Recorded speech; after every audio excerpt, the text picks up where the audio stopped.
Hello again, chaps and chapettes. How are we all doing? It is lovely to see you all again, as always. Right, tonight, guys, we are going to be going down the path of the NHS, our wonderful NHS, who we must all worship. Get down on your knees in front of that fucking altar, otherwise you are damned for eternity. The rather dark and dingy path of the NHS, to be more specific. Now, tonight, guys, we're going to be talking about English doctors and nurses. Actually, English doctors and nurses, not doctors and nurses from like out of Mongolia who come here and study and quite incompetent, which I shall get to very, very shortly. I'm talking about English doctors and nurses, white English doctors and nurses with the English language as their first language, who can actually string together a coherent sentence without leaving you rather confused and baffled. Now, first up, guys, I have a story here in the newspaper, I think it's called, under the headline of "I'm a doctor, but next year I won't have a job." Now, can any of you guess, before we proceed, why this young lady won't have a job next year? Let's have a look, shall we? So, resident doctors have said they are going through a really awful time of decreasing job security, with an estimated 20,000 expected to miss out on an NHS-specific trained place this year due to a sharp increase in competition for posts. Why is there a sharp increase in competition for posts in NHS-specified posts? It's blatantly obvious, guys. You don't need me to lay it out on the table. It's the import of foreign doctors and nurses, squeezing out, pushing away, ostracising English, medically trained students, doctors, nurses. No wonder they're all buggering off to Australia. There are no jobs here for them, and they get treated 10 times better over in Australia anyway. Better pay, better respect, the whole shebang even, excuse me. The British Medical Association, BMA, is urging the government to expand speciality training post numbers, which have stagnated while applicants have increased, partly due to the rise in the UK of number of medical school graduates and also the removal of a test which previously required foreign qualified doctors to demonstrate that they are needed in the UK. Now, this article does go on and on, guys, but if I did go through it all, I'd be sat here all night, and I do have another article to go through with you as well, so I'm going to cut this short and leave it there. British English doctors and nurses, who obviously have English as their very first language, are being pushed out by the import of foreign doctors. Incompetent foreign doctors, I might add, who can barely string a word of English together. Well, most of them can. Anyway, I'm not going to tarnish everybody with the same brush, but all the ones that I've come across in my doctor's surgery at hospital appointments, they either speak in hushed tones, so you can barely hear what they're saying because they can barely speak English, or they don't really give a shit. They talk in a very thick foreign accent with broken English mixed into there, so you're left rather baffled and cross-eyed as to what the fuck is going on at your actual consultation or your appointment. No good whatsoever. And there's another article here, guys, I spotted in the Daily Mail. Now, this should be quite interesting. Under the headline, of course, foreign doctors are 13 times more likely to be investigated for incompetence because of problems grasping English. Now, before we proceed, guys, let me just give you a little short story, right? About 2 or 3 years ago, I went down to my GP's office, right, and I had an appointment, Dr. Abanga or something, I think his name was. Local man, obviously.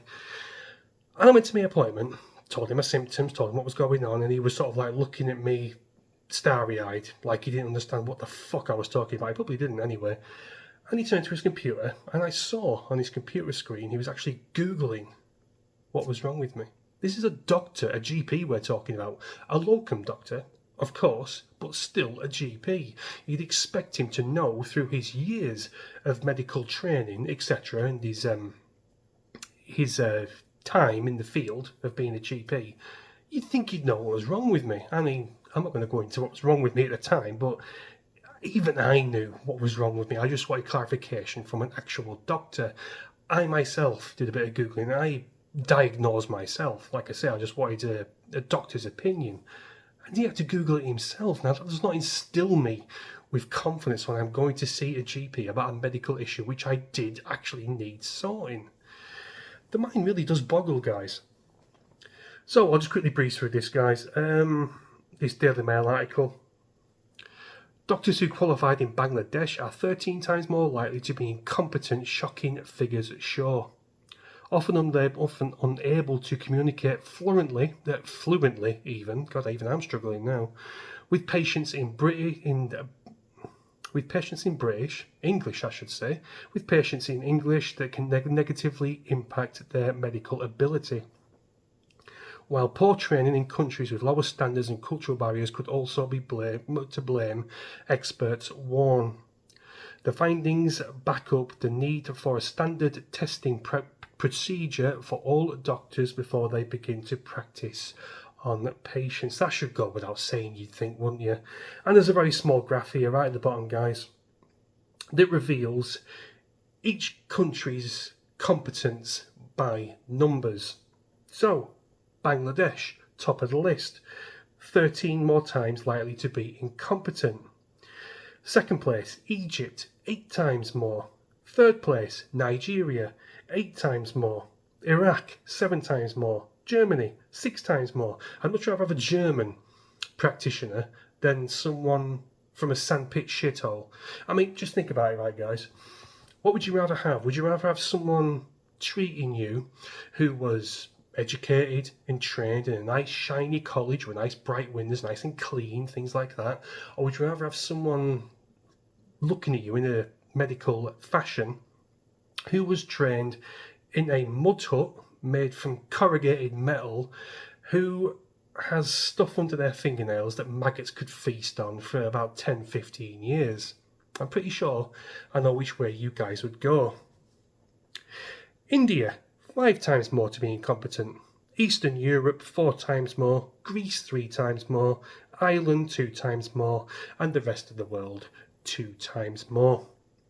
So, to recap, guys, we are having our very own English, British doctors and nurses who are being trained through our medical colleges, properly, who can speak English and can comprehend what the examiners are actually saying to them while they're taking their medical degrees, that kind of a thing, are being pushed out, being ostracised simply through diversity quotas, I suppose you could say, from within the NHS. All these top managers at the top are wanting more diversity quotas, more gays in there, more trans in there, all this other shit at the cost of patient care.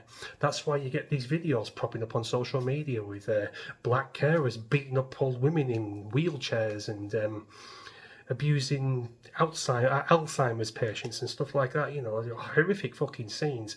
And most of the time they are from foreign people, because over in these sandpit shitholes and out across God knows where you'd never want to set foot in, they have a different standard of care towards patients and, the elderly and the infirmed and people who need like personal care, that kind of a thing.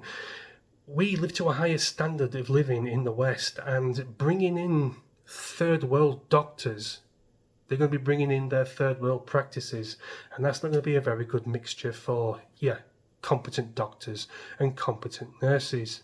When my son was born, 14 years ago now, my missus was obviously giving birth. I mean, fucking hell, state of the obvious, Daniel.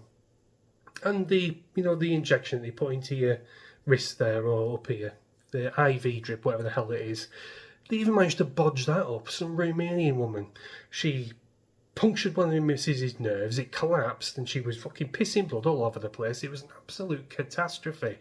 And because she had quite a difficult birth, my son had to have these things attached to his head, like these little microchips to monitor his heartbeat and stuff, because, he's having trouble coming out. And they even bodged that up, left him with scars on his scalp there. Absolutely hideous birth. And obviously, the afterbirth that comes out of the woman. I don't mean to go to graphic detail here, guys, but that was thrown into a kidney dish and that was spread with blood at that time, and I was fucking furious. The whole job was just scandalous. Honestly, the worst birth of any of my kids, gone. Hopefully with the next one I'll be going to a booper if I can afford it, but if not, then I'll be keeping a very scrutinous eye on what goes on in my in my capacity as a birthing partner. Anyway, enough rabble, guys. That's basically it.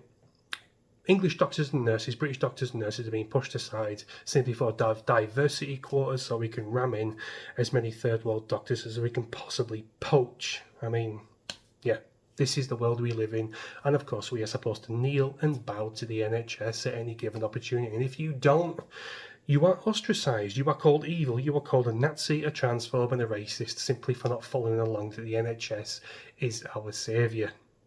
When, in actual fact, we are the NHS's saviour because we pay fucking God knows how much money to keep it running. A bottomless money pit that needs to be filled with concrete, shut up forever, and privatised. I've said this many times in my videos, I don't fucking give a shit what people say. Oh, you want an American medical system, do you? No, I don't. I want something like the Nordic people have over in Sweden, or over in Denmark, or over in Norway. Somewhere like that. It doesn't have to be America if you want privatised healthcare. It can be affordable and it can fucking work. That's my video, guys. Please do enjoy your Easters. Don't scoff too many chocolates. I hope you enjoy your roast, whatever you have on the Sunday. We are having a turkey. I can smell ours now. Mrs. puts it in overnight, and then when she gets up in the morning, she takes the streaky bacon off the top and makes bacon buns for me and kids. And oh God, they are really nice. Anyway, guys, happy Easter, and I'll see you when I see you. Cheers.